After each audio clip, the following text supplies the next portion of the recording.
You're listening to QCast, presented by Qcella Media.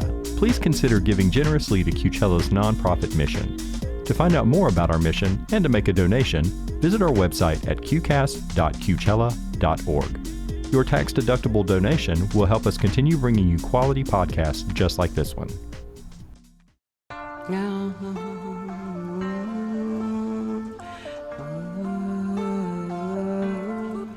I may be bruised, but I'm not broken. You can't take away my soul. You tried to tell me I don't count, but I know in my heart that's not true. So you cannot take me down that path. I'll make it without you. I may be bruised, but I'm not broken. My life counts for something, and you wake up and I'll be gone. You'll know that you were wrong. Welcome to my show, Shades of Gender. I'm your host, Terry Ryan. My show is all about gender identity, including transgender, cross-dressers, non-binary gender individuals, and those who self-identify with these groups. The definitions of these groups are often misused and certainly misunderstood. Our goal on this show is to identify these groups, listen to their stories and their journeys in life to get a better understanding of who they are and what they're doing. And in spite of the media that may characterize what others may select as their definitions of these labels and what they represent, our goal is to get to know the real people behind these definitions. So today is the first show of the second season of Shades of Gender, and I'm just so excited to be doing the show for a second season. And I have my first guest, who I'm so excited also to have on, is Vera Wylde, who is someone that I met probably 6 years ago when I was really venturing into the world of cross-dressing, and was one of my first people I spoke to who is on the East Coast. So Vera, I for the audience, since I can't see you, and I this is a radio podcast, and we will put up some of those fabulous pictures you sent me of you when we get it out there and on social media. But where do you identify on the gender scale? Well, the label that I am currently using and have been using for a few years at this point is gender fluid, which actually means that on a gender scale, I don't stay put, and I actually tend to meander around a bit. So, I know, so I say to you, and this brings me actually to when I first met you, I think, and this is, this term cross-dresser is not something that I'm finding as we've evolved with the whole trans community itself is not a favored term for the girls that are non-conforming gender fluid. Would you say that term has replaced cross-dressers? Not for me personally. I personally still find the term cross-dresser helpful because I find it merely descriptive, and it doesn't bring a ton of immediate baggage as to why you are doing it. In my mind, there is actually a difference. Cross-dressing is simply descriptive of an action, and your reasons for doing it may vary. There are people who cross-dress because it's a kink. There are people who cross-dress because it actually taps into a sense of their gender shifting. There are people who cross-dress as just getting in touch with something themselves, and it's something that they don't wish to share with other people. For me, gender fluidity is actually referring to the fact that my own sense of self does shift. And that actually, at this point, can and will happen independent of how I am dressed or presenting. So the two have actually kind of decoupled a little bit for me in terms of my presentation and my gender don't always match up, but because I'm actually incredibly fortunate and don't suffer from any major dysphoria, that doesn't cause me the issues that it does for some folks. Right, which is, you're actually quite fortunate. You've have a fairly clear understanding, even since I've last really had a conversation with you in terms of who you are and how it works within your life. 6 years ago, I don't think this was as clear as it is today. I mean, when did you, on your journey into your gender identity, what are some of the things that, along the way, how has your evolution progressed? Well, for me, I do think it is important to mark it as an evolution because, you say last time we spoke years ago that I wasn't as clear on where I was. I actually think I was. It's just where I was then is not where I am now. And I maybe didn't have the language to be able to explain it as well. But the sort of refrain I have for myself is I have been what I was meant to be at the time.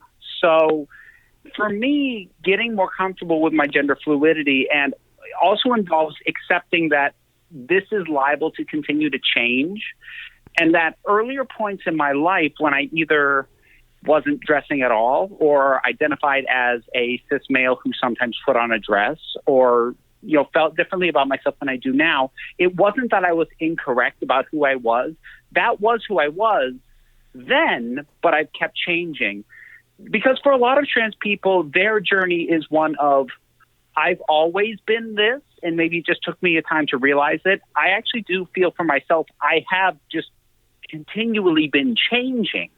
Which I think is quite, I don't think you're alone on this. I think it's refreshing, certainly, to hear that, because it is probably representative of many of the girls or boys out there that are dealing with gender identity issues where it's not as clear cut as, when they were 3 years old, they felt that they were the opposite gender. So this you're saying is part, like your evolution. Now, when I first spoke with you 6 years ago, you're married and I think you had a child. Did you have a child or just married? Nope. My daughter would have already been born at that point. Right. So are you still married to the same wife and obviously the same child? It's the same child. I only have the one, and I will only ever have the one. I actually have had a vasectomy too. I love my daughter. I would not trade her for the world. I'm only doing it the once. Yeah. Her mother and I are no longer married. Mm-hmm. Although whenever I mention that in the context of this kind of conversation, I feel it's incredibly important to point out that my gender fluidity and changing sense of self was not the reason that we eventually split up. That was for completely separate issues. So we are still close and we are still, very good friends, but we are no longer together. I do now have a partner who I have been with for, we're going on 4 years now that she and I have been together. So wow. So that's been 4 years. And it's a woman, you said? It is, yes. Mm-hmm. And how is this, I do want to back up here on what you said, as you clarified on that you wanted to make it very clear that your divorce with your first wife was really wasn't impacted with your gender fluidity. It really had to do with other things. And I can say that for myself, too. I mean, people think my first husband, who never really defined, because this is the 80s, used to, it wasn't the reason why we got divorced. I mean, we were in a different time, a different place. You talk about lack of terminology. Try the 1980s. I mean, you just put on a skirt and pumps and you didn't say anything. All you had was the term gay or lesbian. You had to be one or the other, right? We didn't talk about gender issues back then, right? Or, so, but I will say that there were other things that obviously contributed to it. So, so you have your daughter, and what is she now? Is she, about 7 then? She is 8. 8, okay. And how does this new person this new relationship, people, how does this working out? Where did you meet? What kind of conversation did you have with her when you first met? Which is, always when I've written on this topic, and I'm sure you've covered this many times in your blogs and your books, etc. How important being honest with your partner is about who you are, at least at that point. How did that go for you, and where did you meet your person that you're with now? Well, You're Okay, laughing. Well, Was it like in a dark alley or what? What did you? No, actually, she and I went to middle school together. That was when we first met. So you were middle school, so you've known her a while. And how did you reconnect? So we knew each other in middle school and through high school. We went to the same high school. We knew each other. We were never really friends, but we just kind of knew each other. But what happened was at a burlesque show that I performed at a while ago, I can't even remember how many years ago now, she saw me there, and it took her a second to recognize me. And that was where we then reconnected and started. Oh my goodness! So she's in the audience. Talking again. Did you recognize her, or were you just into your show and didn't? I didn't recognize her during the show, but partly because I don't perform with glasses on, so I actually can't see the audience worth a darn anyways. That's funny. But after the show, I bumped into her, and I recognized her immediately, and it took her a second to recognize me, I think for somewhat understandable reasons. Right. But after that, we reconnected, we started hanging out, and after my wife and I broke up, and a little bit after that, she and I did start seeing each other. Now, given that our reconnection involved me in makeup and a miniskirt, right, that wasn't exactly something that I had to break to her. That's right. Right. So it was all out there. I mean, she knew exactly that. She came to watch the burlesque show. So that, not knowing obviously it was you, so she was into that. And then you happen to be up there performing. So she was already probably comfortable, at least with, watching that and interested in it. So, there wasn't any, but I guess part of that conversation is then too. So so she's with, you get together, you start going out, and what is, how does she deal with your gender fluid transformation or identity? It really has basically been a non-issue. It probably helps, and this sort of thing, just in case anyone's curious, like, this is public knowledge about her. I'm not outing her or anything, but she is bisexual, so that probably helps, because it's not a case of she loses an attraction to me if I go in one direction or another, whether I go more feminine or more masculine. So that probably is a bit of a help there. Totally. But also, even before we started dating, she saw the different sides of me and sort of how I sort of can meander and even kind of be in the middle of them for a little while. So she just already understood this is just being kind of me and who I am. Back up one quick moment, though, because what you said about what I've said in the past about being very honest with someone that you're starting to date with, we did still go through that, because even though she understood, all my gender stuff that was going on pretty well, we still had a lot to go over before we started dating. Just me talking about my own history and sort of admitting to ways in which I have screwed up past relationships, sometimes badly, and being very open with her for her to understand, this is how I've screwed up before. Do you really want to do this? Oh, that's a fabulous conversation that I would say that, everyone should do. They should talk about, kind of, like you said, telling them who you are. When you say you screwed up, do you find, let me just throw this out there. Have you found women that you've been out with that were kind of, when you competing with you for that feminine attention when you've been in the more of the female mode?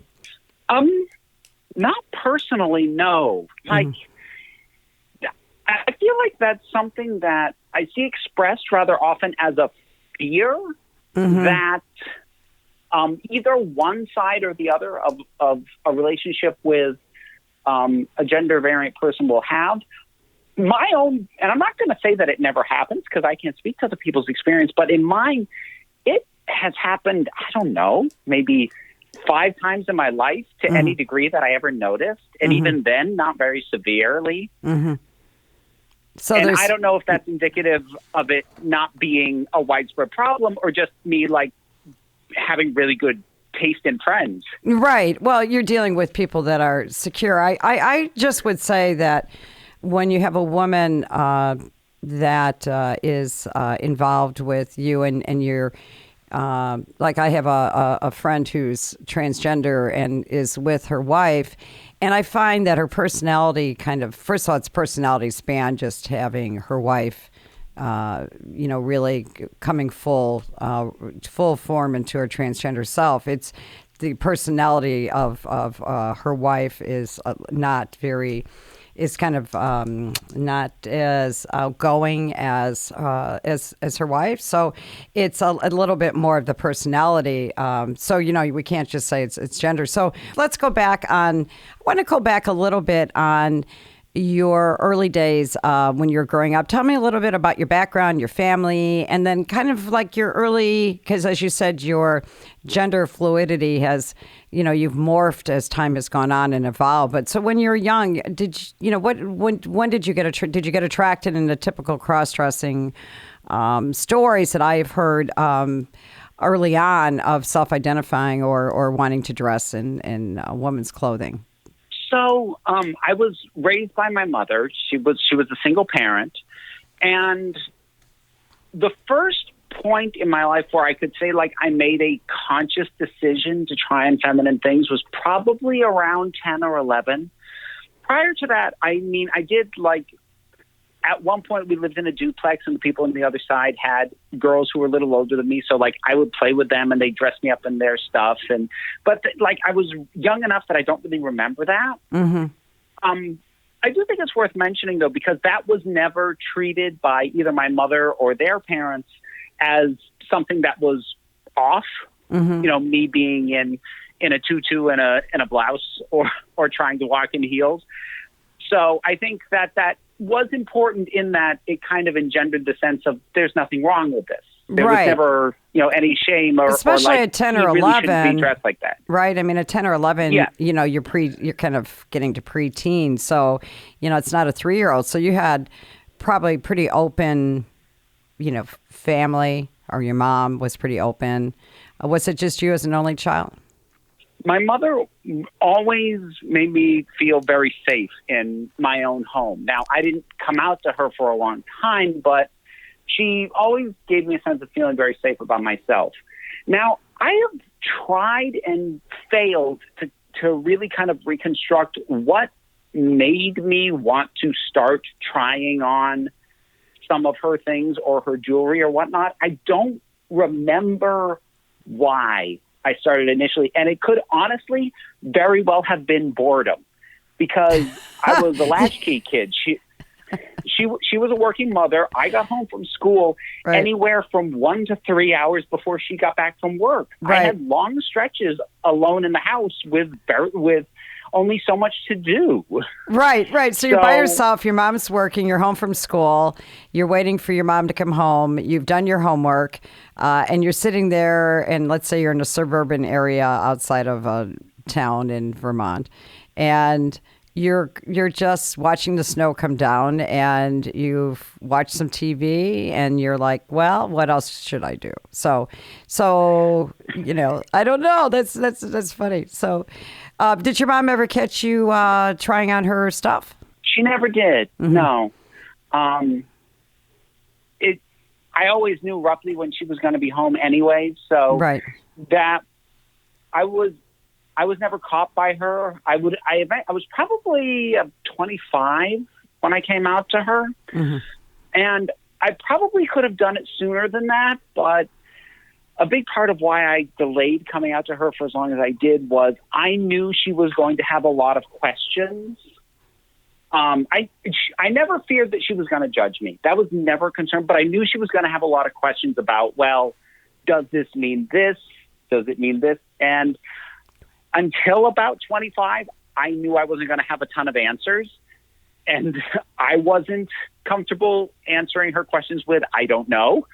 Right. So you were trying to have a handle on it yourself so you could better explain it to her, right? I mean, you're just trying to figure it out yourself. Yeah, right? that was part of the reason for why I didn't come out to her sooner than I did, was I wanted to be able to answer the questions I knew she was going to ask. Right. Well, I think that's wonderful because you respect your relationship with your mom and you just wanted to be kind of clear about it. So she's still in your life? She's still with you? Oh, yeah. Good. Yeah, she is. And she's, does she go to your shows? Has she been to, is she one of your biggest fans at your burlesque shows? No, she has never seen me perform. I mean, she's seen me in dress, and she's seen, like, pictures from modeling or things like that I've done. She has never come to see a show. I'm not sure burlesque is actually her scene at the end of the day. Yeah, right.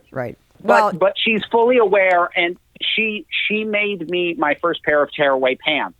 So she's very supportive. Yep. Oh. Yeah, she sewed those for me because I can't. Right. So, yeah, she sewed me my first pair of tearaway pants. So she's supportive in what you're doing. So, how old are you? Early 40s? No, not quite. I am, 38. I will be 38 later this year. Okay. So you're 38. So the terminology still wasn't really out for, we didn't talk really much about gender. Did you ever at one point think you were gay? Not with any seriousness. Yeah. I did. I did for a brief period, and I suppose technically I am, but I'll come back to that. I did for a brief period wonder if I was bisexual.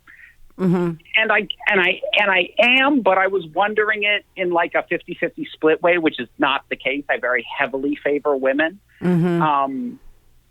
But thinking that I was gay was never really a question in my head because I knew I was attracted to women, and I never had any doubt about that. So that one never entered my head. I did wonder early on, is my desire to just be a woman? Am I a trans woman? And it took me some time to sort of settle into being comfortable where I was and be like, no, I don't think that is. Or at the very least, that's not me now. Right. Right. Yeah, right. I mean, that's a major commitment. I mean, I always say, and I don't know. I mean, the reason I'm doing the show is to be able to have a platform to be able to talk about this, talk about gender identity and, and get people talking because, that's so we all understand what's going on. And I know you've been in the space with your book. I know, you're also a writer and doing burlesque, and you have a book out, Skirting Gender, Life Lessons of a Crossdresser. Was that your first book? Don't you have more than one out? I think you have that one for sure. That was my first published work, yeah. Mm-hmm. I also now I self-published a 2-act play as well. Ooh. What's that about? Well, it's called When She Wakes, a BDSM exploration in 2 acts. So it is a 2-person single set play about discovery of oneself through BDSM. And is that, are you looking for a local theater to get it? Would you act it yourself? I mean, you do some, I would say. Oh, no.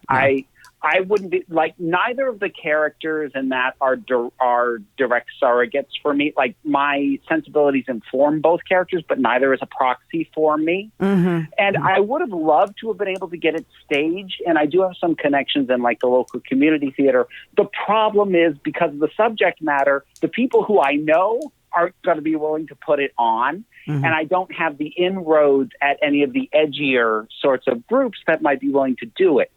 If I ever get the opportunity to arrange for it to be staged, whether I'm involved in directing it or not, I would still love to see that happen. But a big part of why I ended up self-publishing it was to just kind of put it out into the world so that I could start working on other stuff. Right. I understand. Yeah, you just needed to get it out there. As a fellow writer, I understand. I've written I can't tell you what's sitting in my desk drawers. I've had a couple books out myself, and then I've got 5 of them that are in various stages sitting in my desk drawer. So, where would they find your book? Is it on? So, Skirting Gender, you will find pretty much all over the place. It's on Amazon. You can get it through Barnes & Noble. Because it's available through Ingram, if you feel like pestering either your local bookstore or even your local library, they can get a copy. They can. That's super. Yeah. Yeah. And that's a great way of doing it. Yeah. Yeah. The play right now is only available through Amazon. But it's like $8 for the play. The play's cheap. Oh, it's play. So When She Waits, right? When She Waits. When She Waits. Okay, and that's the name of the play, and that can be on Amazon only. And then your website is verawylde.com, and then again, it's verawylde.com. And you've got so much good stuff out there. I mean, all you have to do is, you blow up the internet. I mean, you've been putting so much out there. I know you used to do YouTube training videos, didn't you, for cross-dressing, I think, early on? I did those for a long time, and in many ways, when I pulled together Skirting Gender, I wasn't like just transcribing the videos I did, but I was building off of a lot of the stuff that I'd done online. And I do still upload videos to YouTube, but at this point they are much more personal about my own journey as opposed to any attempt to give advice.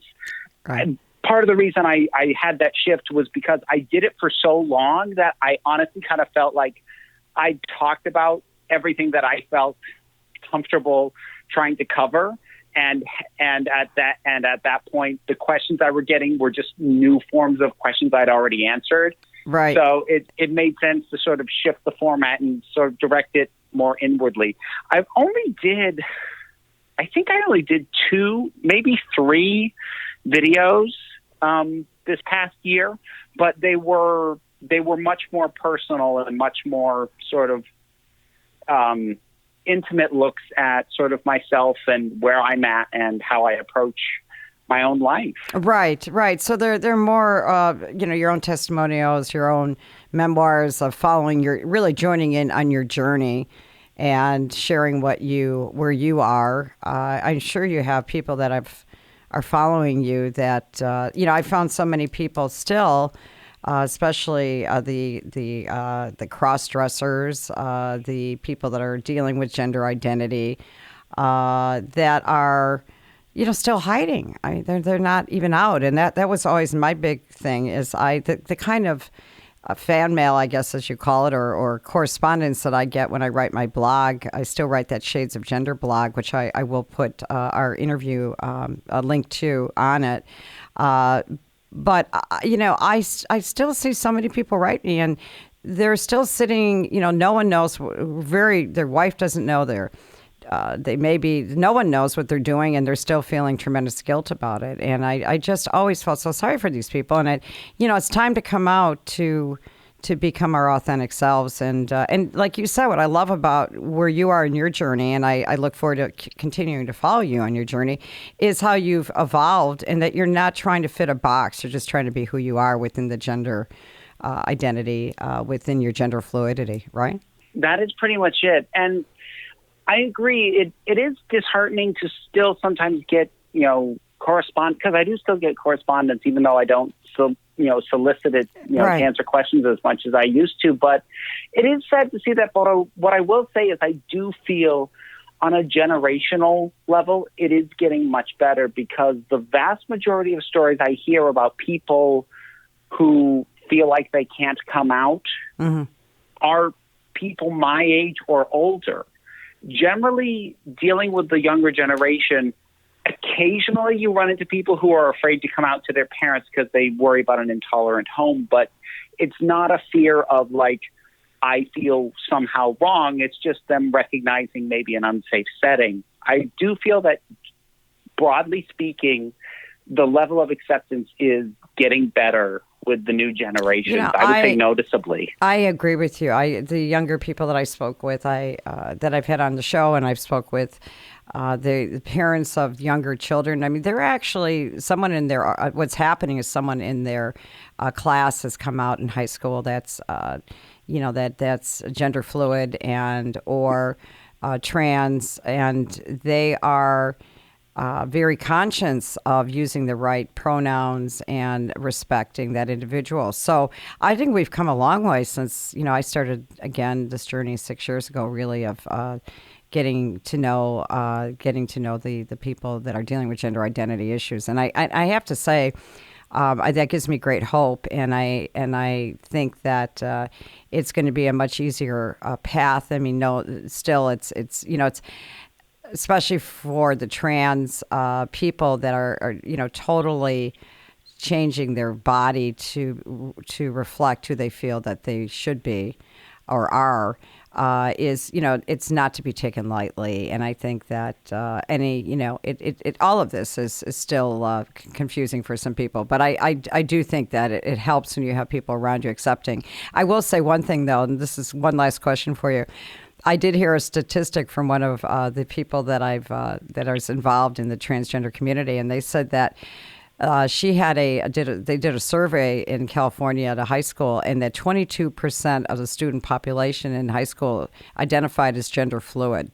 So that seems quite high to me. Do you think this is becoming kind of the new cool term to be recognized?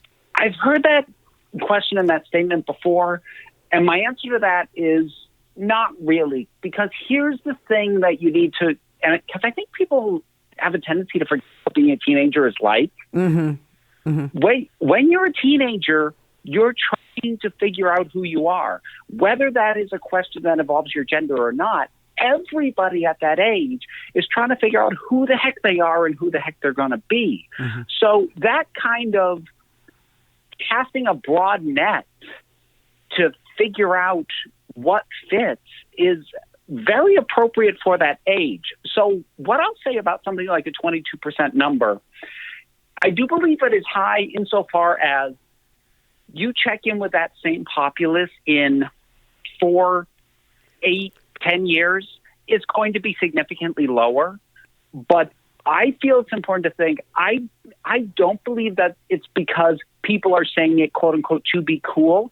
I think it's because they have the freedom to at least explore that possibility. And then further on down the line, some of them will realize, no, actually, I'm perfectly comfortable in the gender I was assigned at birth, and I'm good there. But I don't like the term transgender, which gets bantered about, because I'm not going to say it never happens, but from my observations, most of these young people are just trying to figure themselves out, and the possibility of other gender expressions is just part of that. Mm-hmm. So I don't think it's trying to be cool. I don't think it's an affectation in most cases. I think it's just them trying to sort themselves out. Right, and they right. And actually, I wasn't. I didn't mean to indicate that they were really trying to just be special with it. I think you actually described it much better than I did by saying that it's a time in your life where you're trying to figure out who you are, and now you've got a word that you can use that maybe helps you identify. It's like another option for you as you're growing into who you are.